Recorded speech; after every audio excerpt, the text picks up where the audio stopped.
সংহতির নায়ক ধ্রুবজ্যোতি, শাশুড়ি থেকে সোজা বউ, ট্রোল নেটিজেনদের। কমলা নিবাসের নতুন প্রোমো, সেখানে প্রকাশ্যে এসেছে এই মেগা নতুন নায়কের। জানেন তিনি কে? প্রোমোয় দেখা গিয়েছে পল্লবী নয়, বরং ঝিনুকের। সংহতি বন্দ্যোপাধ্যায়ের জীবনে আসছে নতুন প্রেম।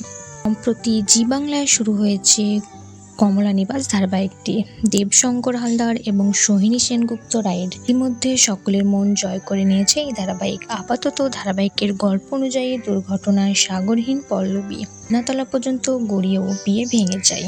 তারপর গল্প নিয়েছে নতুন মোড়। জানা গিয়েছে পর্দায় পল্লবী দেবাদ্রিতার বিপরীতে দেখা যাবে ঋষদ্য চৌধুরীকে। সেই মতোই এগোচ্ছে গল্প। তারই মাঝে ফের নতুন নায়ক মেগাই। কমলা নিবাসের নতুন প্রোমো যে প্রকাশ্যে এসেছে। প্রোমোয় দেখা গিয়েছে পল্লবী নয়, বরং ঝিনুকের।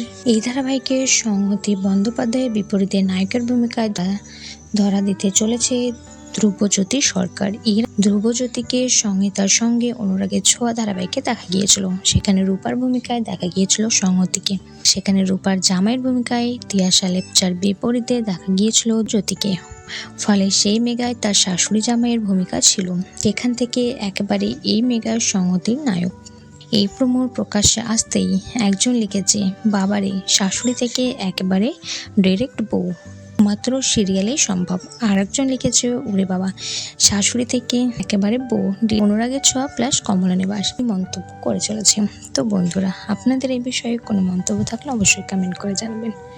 ভিডিওটি ভালো লাগলে একটি লাইক করবেন, চ্যানেল সাবস্ক্রাইব করে পাশে থাকবেন।